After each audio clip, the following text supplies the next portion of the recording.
première anxiété dont on peut parler, c'est l'anxiété de changement. Oui, Ok, parce que tu viens du primaire bah, et là tu voilà. rentres avec cette anxiété de changement qu'on appelle aussi, entre parenthèses, anxiété de détachement.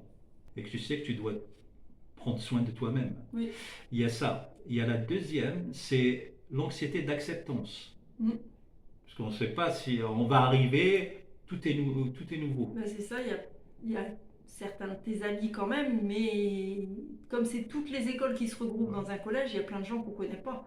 Voilà. Donc c'est impressionnant, on voit les grands troisièmes qui sont là, donc c'est sûr que c'est impressionnant C'est pour eux, ils impressionnant, arrivent oui, là. de voir Mm. la différence d'âge.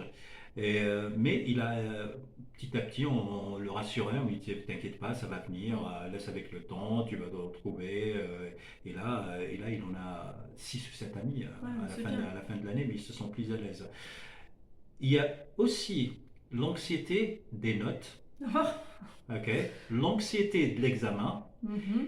et l'anxiété que je trouve que j'ai vécu ça. Bon, moi, je l'ai vécu parce que l'anxiété d'être appelé au tableau, Ah oui, d'être face oui. à la classe, et ça rend les élèves, d'après les statistiques, c'est la chose la plus détestée Mm, mm. en école, d'être appelé au tableau. Bah, c'est le regard des autres.